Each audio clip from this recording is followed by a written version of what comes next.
Mga kapuso, doble ingat po sa pagmamaneho tuwing maulan at madulas ang kalsada. Sa Ayala Avenue po sa Makati, kamakailan nakuna ng CCTV ang pagbangga ng isang kotse sa Center Island ng Ayala Avenue sa Makati. Sugatan ng driver nito na hindi raw napansin ang mga babala sa kalsada sa gitna po ng malakas na ulan. Ang mainit na balita hatid ni Lovan Yaver. Ngayong madalas ang pag-ulan, magdoble ingat sa pagmamaneho para makaiwas sa disgrasya. Nitong ika-16 ng Setyembre, alas 7:30 ng gabi, dahil sa kalakasan ng ulan, isang aksidente sa Ayala Avenue sa Makati ang huli sa CCTV ng Makati Command Center.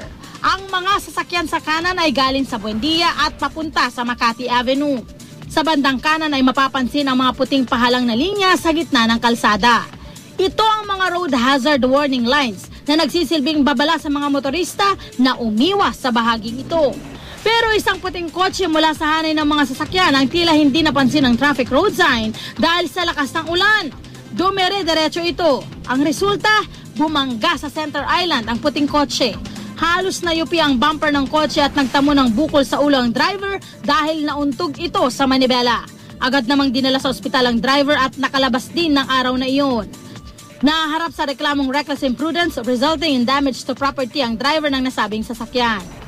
Tandaan mga kapuso, para sa biyaheng maayos, payapa at iwas disgrasya, palaging magbigay ng kortesiya sa iba pang mga motorista at panatilihin po ang disiplina sa kalsada. Love Anyover, GMA News.